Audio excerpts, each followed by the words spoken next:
This scrap of paradise known as Cape Breton was sighted by John Cabot in 1497, only 5 years after Christopher Columbus made his first landfall in the Americas.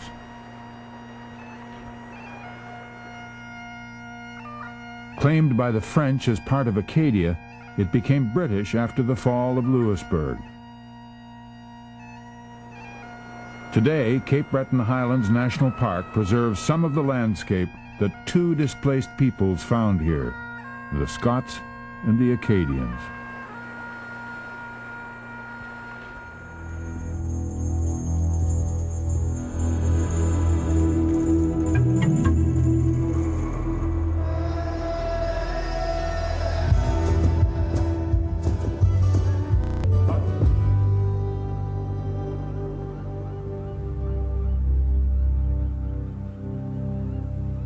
One of the most scenic areas in the Atlantic provinces, the northern part of Cape Breton Island, is best known perhaps for this panoramic highway that runs around its outer edges.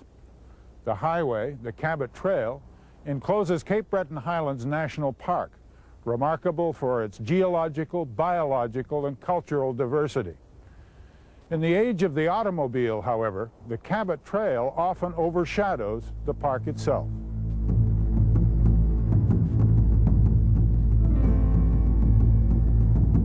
The highway and the park are among the major tourist attractions in eastern Canada.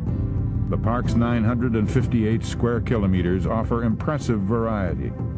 The Gulf of St. Lawrence to the west, the Acadian forest that grows in the valleys of its interior, and the Atlantic Ocean to the east.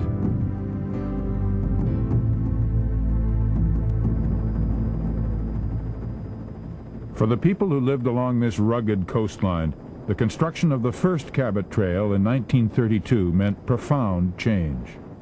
But when Cape Breton Highlands National Park was created in 1936, it was decided that the steep, bone-jarring road was not up to national park standards, and reconstruction began immediately. Everything used to come here by steamer before. If you wanted to go anywhere, you went on the steamer. Passenger steamer and freight boat combined. Now you don't have to worry. You jump in your car, away you go. Willard Hinckley, now retired, was 15 years old when he worked on the Cabot Trail. As a water boy, he was paid what then seemed like the princely sum of $2 a day. It took 4 years to rebuild the old road. There was a lot of work, you know, they had camps on the mountain here with people coming in to work, and they widened out the roads and making picnic grounds, parking lots. It was a big thing for this end of the country, the national park. The Cabot Trail, on which Willard Hinckley worked out his teens, however, was still a far cry from the road we know today. The paving of the road didn't begin until 1958, and now the scenery attracts hundreds of thousands of people a year. Many of the breathtaking vistas were caused by the shifting of vast continental plates. Geologist Sandra Barr is in no doubt about the role that thrusting rock has played in creating the scenery. The geology controls the scenery, yes, and I would think that we could say that the geology is the story behind the scenery. I've noticed in mapping here that when I'm working on areas underlain by granite, the trees are much more likely to be hardwood trees, whereas the areas underlain by volcanic rocks, for example, the trees are more likely to be spruce and other types of softwood. So there's a very direct relationship between what can grow where and what kinds of rocks are under there. Sandra Barr has been studying Cape Breton's geological origins for 10 years. And has discovered that the island was the scene of a major collision between continents. Little of this was understood before she began her research. The granite that forms the cliff is part of a big unit called the Cheticamp Pluton. It's about 550 million years old. We know that because we've determined the age of zircon crystals within the Pluton by the uranium-lead dating method. Cape Breton's a very complicated place, And when Africa, South America, and other continents collided with North America, pieces got pasted on or amalgamated against North America, but because North America had a promontory, things were very compressed in this particular area. People didn't realize that there were actually billion-year-old rocks in the northernmost part of Cape Breton Island, equivalent to the ones in Grossmorn in Newfoundland. So in those areas you see basically the same rocks that we see in Cape Breton, but they're spread out over a larger distance. Here they've been intensely compressed together. Sandra told us it wasn't a sudden collision of tectonic plates that caused this upthrust. It began 420 million years ago and went on for 120 million years. We had no idea of any of that when we started. So it's been really exciting to work it all out.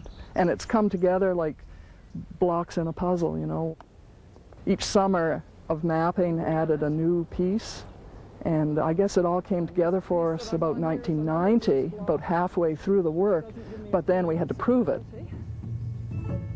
I always like to impress upon people that within Cape Breton Island you can drive on rocks that probably came from 3 or different continents originally, and you can do that all within a few hours driving. I think it's very unique. I don't know any other place that's quite as spectacular in that respect.